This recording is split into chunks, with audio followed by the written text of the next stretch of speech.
Welcome to History's Greatest Battles, Season 1, Episode 6, The Battle of Pydna, 22nd of June, 168 BC.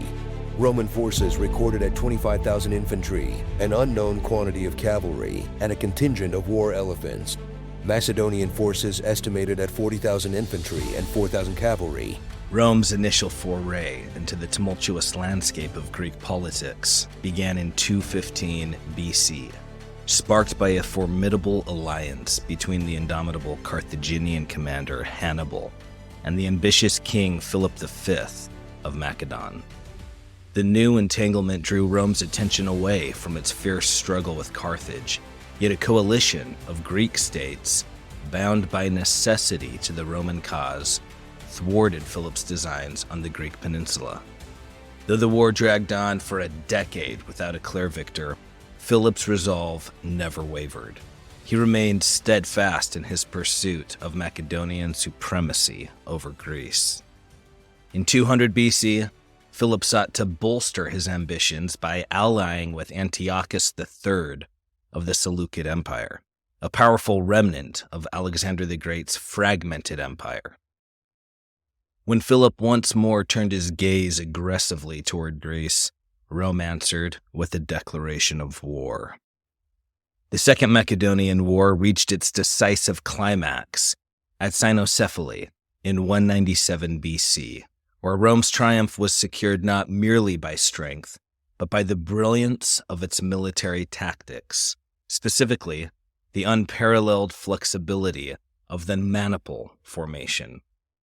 While the Greek phalanx lumbered forward in rigid squares, burdened by the cumbersome sarissa, the Roman maniple, wielding a deadly gladius, a short, double-edged sword, danced nimbly across the battlefield, its movements as precise as they were lethal. This rigidity condemned the Greeks to a single, narrow line of attack, leaving them woefully exposed to the kind of devastating flank assaults that the Romans executed with brutal efficiency in this fateful encounter. Suffering the staggering loss of 13,000 men, Philip was forced to relinquish his ambitions over Greece. Rome, proclaiming the peninsula's independence, withdrew its legions in 194 BC, a testament to its pursuit of regional stability rather than mere conquest. Rome's swords had barely cooled before they were drawn once again, this time against Antiochus in Asia Minor, at the Battle of Magnesia in 190 BC. The legendary Scipio Africanus, who had vanquished Hannibal and Carthage, led the Romans to yet another resounding victory. Yet, once more, Rome refrained from claiming territory, content to return its legions home after the battle. Though Philip V of Macedon had sided with Rome in this conflict, he nursed a bitter resentment over the scant recognition of his efforts. Upon Philip's death in 179 BC, his son Perseus ascended the Macedonian throne, harboring the same burning desire to fulfill his father's unachieved dream of subjugating Greece. In the wake of these conflicts, it was Pergamum that emerged as the true victor. King Eumenes, ever the opportunist, exploited the turmoil to expand his dominion across Asia Minor and into the Balkans, with Pergamum strategically straddling the vital Dardanelles. Eumenes' rising influence stirred unease in both Rome and Macedon. In a shadowy bid to eliminate this threat, Perseus resorted to assassination. But when his plot failed, the stage was set for war in 172 BC. Seeing Perseus and Macedon as the graver menace, the Roman Senate declared war, rallying to Eumenes' defense. However, the initial Roman campaign was a calamity. Their forces, after landing in Illyria, were bested by Perseus in a series of 3 humiliating defeats between 171 and 170 BC. Had Perseus capitalized on these triumphs, He might have shattered Rome's presence in southeastern Europe and cemented his dominion over Greece. Yet, whether out of an irrational fear of Rome or the cowardice lurking within him, he opted for a defensive stance, letting his opportunities slip away. As Rome floundered, Perseus squandered another golden chance to fortify his position. Despite his vast reserves of wealth, supplies, and manpower, he failed to deploy them with the wisdom the moment demanded. In a desperate gambit, Perseus sought to buy off Eumenes and Rhodes, Rome's steadfast ally.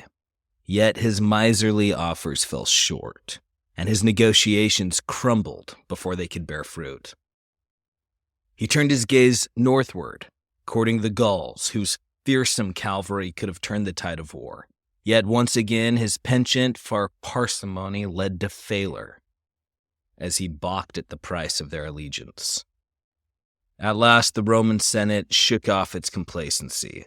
Recognizing that their prior commanders had been more intent on lining their own pockets than securing victory, they entrusted the campaign to Lucius Aemilius Paulus, a man of proven mettle. With meticulous precision, Paulus sent forth an investigative commission to assess the necessary troops and supplies, and to pinpoint the enemy's positions. Armed with this vital intelligence, he launched his campaign in 168 BC. Before departing Rome, Paulus addressed the public with cutting wit, remarking on the abundance of armchair generals who loudly professed to know the best course of action. With biting sarcasm, he invited them to join him on the battlefield, or to remain at home and hold their tongues. Wasting no time, Paulus hastened to the front lines, arriving at the Macedonian stronghold on the Elpius River near the Gulf of Thessalonica. Assuming command, he found the army listless and undisciplined, and immediately set about forging it anew, with rigorous training and firm direction. Crafting a strategy as bold as it was cunning, Paulus resolved to strike at Perseus's rear. Stationing a fleet in the Gulf, he orchestrated a holding assault on the Macedonian camp, while feinting with his ships toward their vital supply lines. Simultaneously, he dispatched a contingent along the rugged paths at the base of Mount Olympus, setting up a classic hammer and anvil maneuver that would see Perseus assailed from the northwest. In early June of 168 BC, Paulus set his daring plan in motion, relying on local merchants to guide his troops through the treacherous mountain passes. Yet Perseus, ever vigilant, caught wind of the flanking maneuver and skillfully withdrew his forces before the trap could be sprung, saving his army from destruction. Undeterred, Paulus pursued Perseus with relentless determination, linking up with his flanking force at Dium. Together they pressed on, finally catching up to the Macedonian king as he hastily established a new camp near Pydna, nestled between the Leucas and Aeson rivers. Paulus deftly positioned his forces in the foothills of Mount Olocris to the west, where they could loom menacingly over the Macedonian encampment below. On the night of June 21st or 22nd, 168 BC, a lunar eclipse cast an eerie shadow across the land. A Roman officer, having predicted the celestial event with uncanny accuracy, earned the awe of his men who believed the gods themselves must favor him. Meanwhile, the Macedonians were gripped by fear and superstition, spending the night in desperate cries to the moon, urging its return. What the Romans saw as a favorable omen, the Macedonians perceived as a harbinger of doom. On the afternoon of June 22nd, a fragile truce held as both armies drew water from the Leucas River. Yet, a sudden commotion, a panicked horse breaking free, shattered the calm, and in an instant, swords were drawn on both sides. Perseus was quick to seize the initiative, rallying his men into formation. He led them across the Leucus, likely with two formidable phalanxes at the center, mercenaries on the left, and cavalry poised on the right. Perseus commanded an imposing force of 40,000 infantry and 4,000 cavalry. Opposite him, Paulus arrayed his troops on the plains below the hills, likely anchoring his center, with 2 Roman legions, flanked by Latin allies on the right and cavalry on the left, with a line of war elephants looming ominously to the rear. In the battle's opening moments, the Macedonian phalanxes surged forward, driving the partially deployed Roman forces into a retreat. On the right flank, a contingent of Pylians, a fierce Latin tribe, attempted a valiant counterattack. However, the Pylians were repelled by the mercenaries as the Macedonian left flank, emboldened by their success, surged too far ahead, outstripping the rest of the line. The phalanxes, losing their momentum as they advanced from the level plain to the broken ground of the foothills, began to falter, creating perilous gaps between their ranks. Ever the astute commander, Paulus pounced on this weakness. As the phalanxes began to fragment, he unleashed his legions, their maniple formations slicing into the vulnerable flanks with ruthless precision. At this critical juncture, the war elephants, flanked by the regrouped Latin troops, thundered into the fray, isolating the mercenaries and turning the tide decisively. Witnessing his troops disintegrate before his eyes, Perseus abandoned the battlefield, fleeing with his cavalry and leaving his men to their fate. With their leader gone, the Romans descended upon the tightly packed phalanxes with merciless fury, cutting them down where they stood.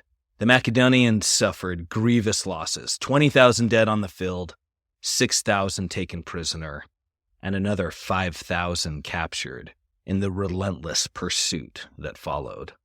Roman casualties, by contrast, were astonishingly light, with barely 100 slain and 400 wounded in this overwhelming victory per Roman sources.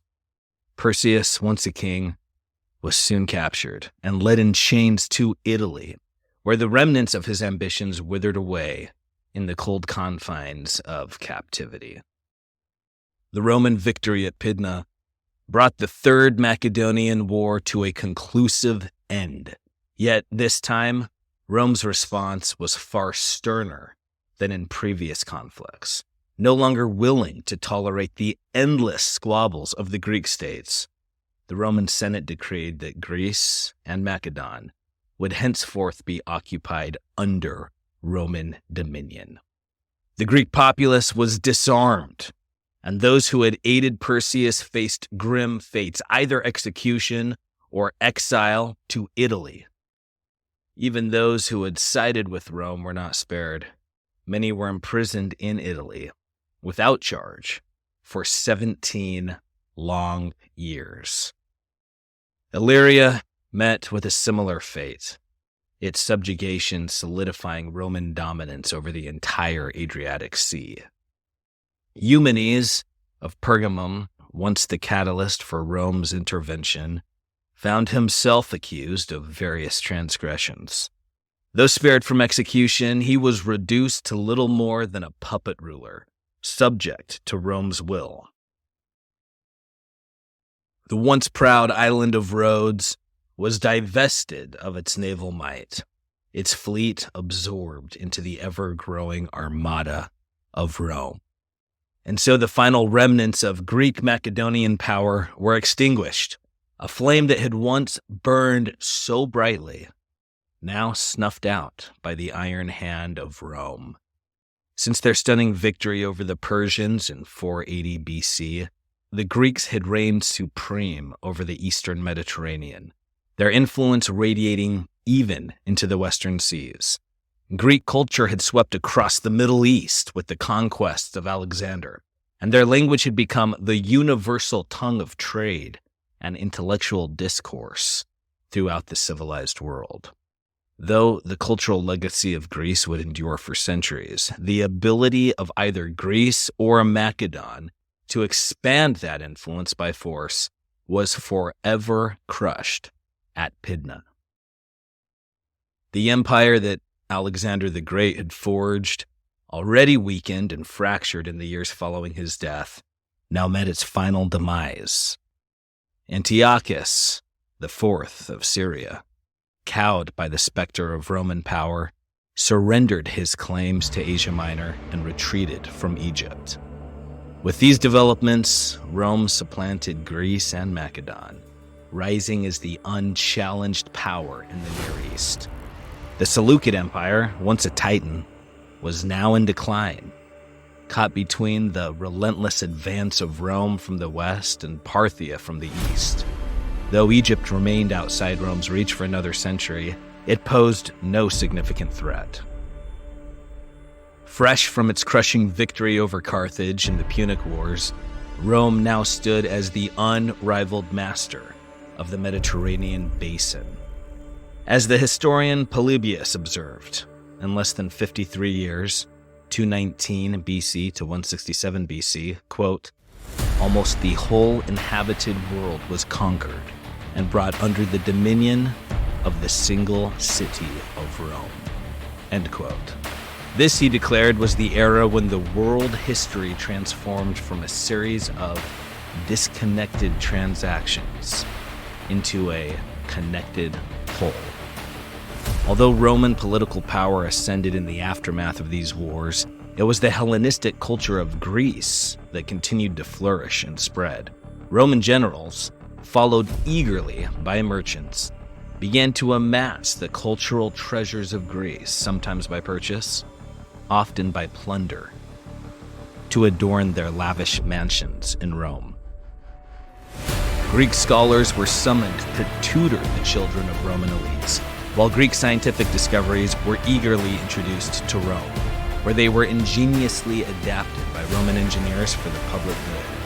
While Greece reaped the benefits of stability under Roman law, it was Rome that gained immeasurably from the deep well of Greek knowledge, far more than they could ever fully comprehend. Nearly every engineering marvel that came to define Roman civilization across Europe had its roots in Greek innovation. As the saying goes, Greece had the brains, while Rome had the dreams. The intellectual dominance of Greek thought, firmly established by Greece's victory over Persia 3.5 centuries earlier, endured in Europe, carried forward by the reach and power of the Roman Empire.